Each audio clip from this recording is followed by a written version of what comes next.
ये है बिहार के पटना के सैयद रुमानुल फैजी यूसुफ का संग्रहालय।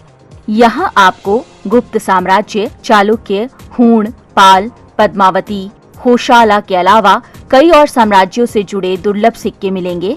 राजधानी के पटना सिटी निवासी व दूरदर्शन के डिप्टी डायरेक्टर रह चुके सैयद रुमानुल फैजी यूसुफ के पास दुर्लभ सिक्कों व करेंसी के ऐसे कलेक्शन हैं जिसे देखकर देखने वाले दंग रह जाते हैं। मुगल काल से लेकर शिवाजी व ब्रिटिश काल के भी सिक्के हैं। कैसे यूसुफ ने ये कलेक्शन जमा किया है, उन्हीं से जानते हैं। समझिए कि 50 साल से लगा हुआ हूँ, 50 साल की साधना है। तो ये कोई एक जगह तो नहीं कि एक जगह से हमने ख़रीदा हो उसको। पहले शुरू में जब कलेक्शन स्टार्ट किया तो कुछ तो घर में मिले सिक्के, कुछ जो छोटी लोग जो पुराने नोट, जो फटे पुराने नोट जो लोग बदलते थे वो सिक्के भी लिया करते थे, पुराने तांबे के जो सिक्के हुआ करते थे। तो उनसे पटना सिटी मेरा घर है, तो मैं वहाँ जो आसपास जो उस टाइप के नोट बदलने वाले लोग थे उनसे लिया, कुछ दोस्तों से मिला सिक्का। और जब नेट का जो फेसबुक का ज़माना शुरू हुआ तो उसके बाद तो फिर मेरे साथ करीब 2000 से ज़्यादा लोग जुड़े हैं जो कलेक्टर्स या कॉइन्स के डीलर हैं। और कई ऑक्शन हाउसेज है, जैसे मरुधर आर्ट्स है, ओसवाल ऑक्शंस है, टोडी वाला, बहुत से ऑक्शन हाउसेज हैं। तो सबसे हम कई कई जुड़े हुए हैं, तो उन लोगों से भी सिक्का ऑक्शन से लेते रहते हैं। और जो बहुत से डीलर जो हैं फेसबुक पर डालते हैं तो उनसे लेते हैं। उसके बाद फिर पर्सनल कॉन्टैक्ट पे जो बहुत से डीलर हैं उनसे पर्सनली जाके मिल के उनसे लेते हैं।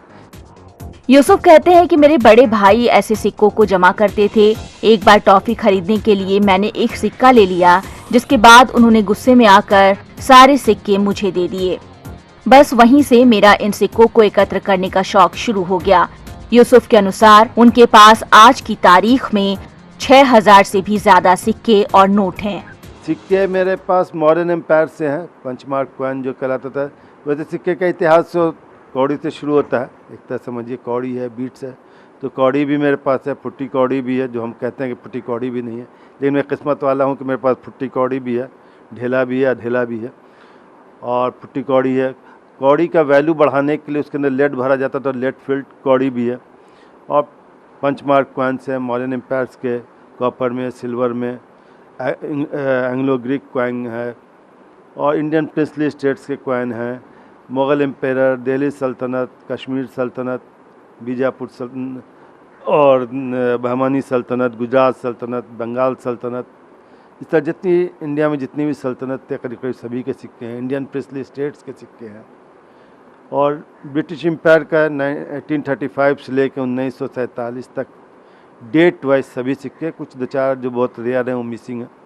और फिर 1950 से जो रिपब्लिक ऑफ इंडिया का कॉइन शुरू हुआ है, तो 1950 15 अगस्त से जो है पहली बार देश में जो देश का सिक्का चलना शुरू हुआ। उसके पहले 2-3 साल तक तो ब्रिटिश सिक्के चलते रहे, बल्कि बहुत बाद तक ब्रिटिश सिक्के चलते रहे। तो वो सिक्के जो है 1950 से जो सिक्का शुरू हुआ करीब करीब सभी हैं।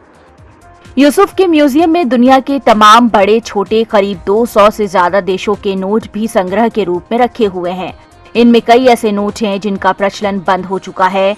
इनके पास कई पुराने दस्तावेज भी संग्रह के रूप में हैं। इनमें तत्कालीन Prince of Wales medical college, वर्तमान में पीएमसीएच के उद्घाटन के वक्त का निमंत्रण पत्र व बख्तियारपुर लाइट रेलवे के ओरिजिनल कागजात भी हैं। फिलहाल यूसुफ का ये शौक लोगों के बीच चर्चा का विषय बना हुआ है। पटना से ईटीवी भारत के लिए सुजीत कुमार की रिपोर्ट।